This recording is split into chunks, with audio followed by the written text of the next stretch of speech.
She's probably been photographed more than any supermodel. Her changing style studied over 9 decades, even though for the Queen, fashion has never been one of her great passions. I think people forget about a time when she was this young, glamorous queen. Well, here's an example of her looking very young and glamorous. And struggling a bit with the straps here. One of the rare shots of her showing any sort of sense of vanity at all. As a young journalist, Drusilla Bifus watched as Princess Elizabeth grew up to be monarch, developing her own distinctive wardrobe. She certainly didn't wear miniskirts, she did wear bomber jackets, and she did wear a lot of the things that all of us of her generation certainly wouldn't have lived without.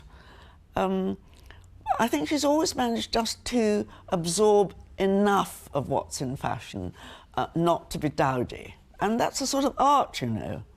Whether she's meeting her public, prime ministers, or world leaders, nothing can be left to chance. Look, see, it holds the creases. Elizabeth Emmanuel has designed clothes for other members of the royal family, including Princess Diana. Might it rain? Might it be windy? Will she have to sit for hours? You know, will she be standing a lot? All of those kind of things. So, yeah, there is a formula.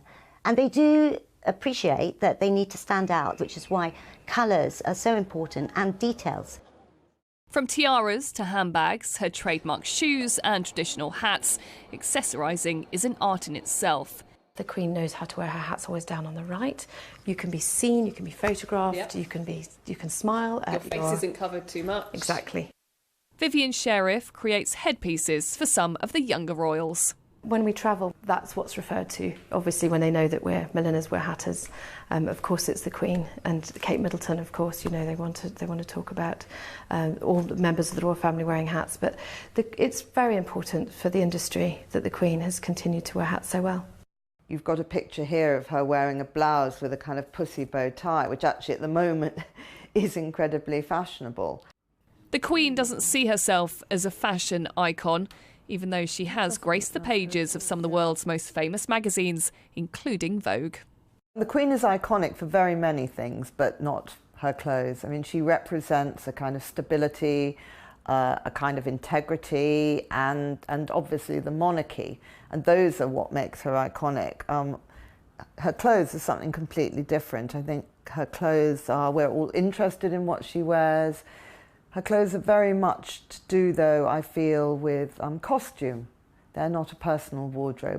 With weights in her skirts to protect her modesty, outfits planned months in advance, and notes kept on what is worn when, it's the ultimate working wardrobe.